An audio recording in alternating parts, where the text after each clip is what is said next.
Hi, friends, it's Brittany Valadez here for BravelyDaily.com. Well, I'm sure some of you guys who are watching this, or probably most of y'all, are fans of County Rescue. Yes, you guys, I am a fan of the show. It's on Great American Pure Flix and Great American Family. Did an interview with part of the cast. I will put that in the description. And right now, I am doing an interview with another part of the cast, Brett and Kristen. Yes, you guys are going to know who they are. You're going to see it right now. Brett and Kristen, it's so nice to meet you. Okay, you guys are really getting a little bit of a follow me. It's kind of like the chosen for this show. Growing. I love it. Okay, so Kristen, can you tell me a little bit about your character? So I play Ashley. She is the lieutenant of the EMT station, and she plays a mentor to Dani, who is the lead of the show. And she's sort of a spiritual mentor as Dani navigates what it looks like to follow God's will in her life, but when it's not necessarily going very well or the way that she wants it to. So Ashley kind of plays this spiritual mentor for her. And that's one of the reasons why, when I saw the audition come across my inbox at first, it I think the most faith forward scene was the audition scene. And I just sunk into it. I loved it. I mean, it was just like, this is going to be a fantastic script if this is just a little piece of it, because Brian Baugh, who's our director who wrote it, he did such a beautiful job of presenting the gospel. And it was just like, oh yeah, I pray I get this. Like, I hope I get this one because it was just beautifully written. So You know what I loved about your character was I started to see a little bit of a Titus 2 discipleship relationship with Dani. And you know what? Honestly, any of us can be a disciple. It doesn't matter if like all of us are older than someone, right? And some of us are better at our jobs than other people. So you could disciple someone who is also spiritually less mature than you. So really, any of us can be a disciple. Okay, Brett, take it away. Tell us about your character. Yeah, so I play Andy. Andy is the captain of the EMT group, but he's the goofball.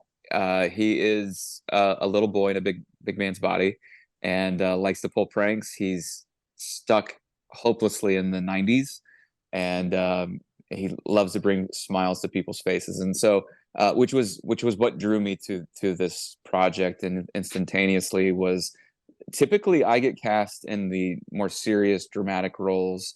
And oftentimes I'm playing the character that Ashley or that Kristen plays Ashley, where it's that spiritual mentor type character. So the fact that I got to kind of throw my feet up and on the table and kick back, relax, and just have fun was a breath of fresh air. um, Brian gave me so much liberty on set to ad lib and do really stupid, goofy things in the background. Some of my most proud acting moments, I think, is in the background. And no, it was just a lot of fun. I think I was also just drawn to the fact that it's a medical drama that is not just seeking to entertain people or just to give people a glimpse into the life of an EMT, which is worthy of a show in and of itself, just to honor these people who are first responders. But in addition to that, getting into the depths of the human soul and asking questions and trying to answer those questions throughout the course of the episodes through the whole group of cast members, not just the leads. And you get to experience a lot of highs and a lot of lows throughout the show. Brett, I love what you said about, yeah, I usually play serious characters, but this time I'm playing a funny character.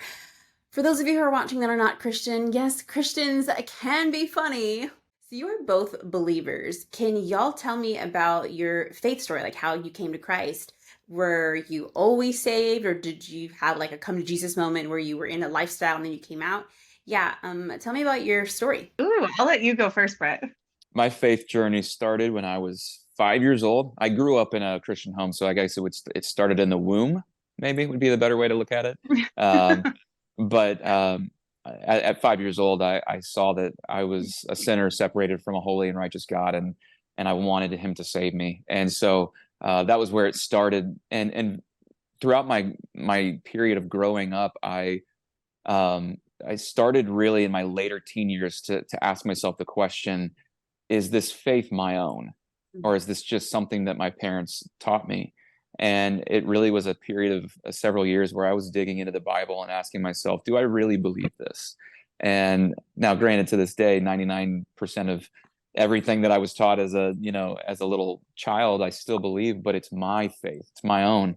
And and the thing that was kind of a big light bulb moment for me was when I was 18, was given a glimpse into what would happen if I took the talents and abilities that God has given me, and instead of using them to further my own name or my own career, I use them to proclaim the gospel. And so that kind of changed the trajectory of my life, to not just go into the entertainment industry to fulfill that childhood dream, but to do it for something which is much bigger than myself, and that is to introduce people to the creator of the universe. And so that's what I've been trying to do ever since. So my journey is a little different. I don't have one of those like light bulb moment, like life changing, like this date, this time, and as a kid, I just always knew that there was something bigger out there. I was always a good kid. Like I didn't do a lot of bad things. I didn't have this crazy desire for like the dark side. I was just like a good kid. We went to church on Christmas and Easter, and I thought that was awesome. And I'm like, this is great. And,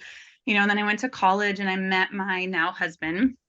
And he came from a family that was very faithful and had, gone to church his whole life and grown up in Wednesday night Bible studies, which I didn't even know that those things existed. It was like, okay, there's church outside of Christmas. Like, that's cool. But yeah. And so like I met him, and then I had joined a small group with him and just started asking questions, and it was just like, what? I don't understand. Like, I know that there's something else out there, but I don't know. Like, I was in this spot of like, I believe that there's something, but I don't really have a lot of knowledge about it. Like I had a feeling, but I hadn't ever read the Bible front to back before, and I couldn't spit out verses and, those sword drills that they do or whatever. I'll bow out. Like, I don't even know what all the books of the Bible are. It was just one of those things where I felt so inadequate. And so, but then I just one day was like, you know what? Like I think this is a bigger thing than I think it is. And I'm going to lean into this, and I'm going to see, what this looks like. And my husband, bless his heart, he, his testimony is just, he is a living, walking depiction of what the gospel is. And he's such a beautiful person of faith and encouragement, and just so steadfast. And I think seeing him live that out every single day was such a testament to me. And then I was like, I want to be like that. Like, there's a reason he's like that, and I want that too. And so kind of had just made that decision to follow Christ, and haven't looked back. Like, it's amazing. It's beautiful. It's wonderful. And now I've got lots of kids who are, we go to Wednesday night Bible studies, and I go to church every single week. It's amazing. So yeah. I love that. Two very different stories. And actually, it made me think of an interview I saw recently. Was Candace Cameron Bure was on the Allie Beth Stuckey Relatable podcast. And she was sharing her story about coming to faith. And she was talking about like she was good. She thought, well, I'm good. Almost like I don't really need the gospel, or I'm just fine. Like, I'm a sinner. And it just made me think, when I started reading the word myself, it started exposing sin that I had, because it can be so easily, especially if you've been raised in the faith and you don't really like to do the most obvious sins, to think that, oh, I'm good. But then you read the gospel and you start comparing yourself to Jesus and this flawless person with zero sin. You start seeing all the sins that you have. So I really like that you guys question your faith, because yeah, it can be easy to say, well, our parents were Christian, so we're just Christian. But when you read the Bible for yourself, you come to the point where you have to question, is this faith something I believe in, or is it something that I was raised in? And you're faced with the question of, is it true or not? So yeah, I really like that you guys question the faith. Kristen, okay, I do have a question for you. You said that your husband had led you to faith by his actions. What was it that he did specifically that helped you come to Christ? That's a great question. There is a way to love people. And I think loving people because that's the thing to do, obligation, or it's what we're told to do, that looks one way. But then when you love somebody because you love God, and God has commanded you to love your neighbor as yourself, like, that is a different kind of love. Like, that looks different. It feels different. It's coming from such a a beautiful foundation. And so he just looked different. You know, that way that he acted and the way that he treated people, it was like everyone was valuable. It wasn't just, you know, the people who he could get something from or that had authority over him. It was helping anyone and everyone that he could, regardless of who they were and what they could do for him. And that's beautiful. We see Jesus do that. We see Jesus at the feet of a lot of people, right? That he historically shouldn't have been at the feet of, or some people think he shouldn't have. But no, he loves everybody. And that was the kind of love that I saw my husband model, that I wanted to treat people like that. Okay, you said it exactly right. When you look to Jesus and you look to him versus his image bearers, you start wanting to treat and love people differently because you're no longer looking to people who are going to fail you, because everybody that's a human being will fail you. You're looking to the perfect person, the one who can never fail you. And I think a lot of us can and should start doing that. Okay, Brett, tell us, where can we find County Rescue?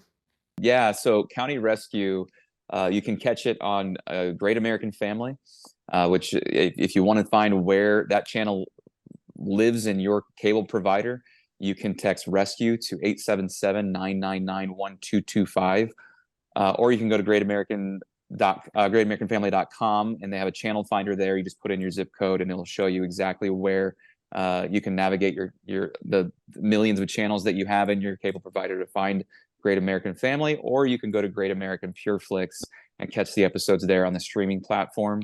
It's a show that will bless the socks off you and your whole family. You got to see it. Friends, weren't they just so sweet? Yeah, I loved their stories. I loved how they got to know Christ. It's so encouraging, right, when we hear from other believers. Okay, if you guys are fans of County Rescue, tell me, do you have a favorite character and why? Let me know in the comments section below. Until next time, I'm Brittany Valadez for BraveTheDaily.com. God bless, and I'll see you in the next one.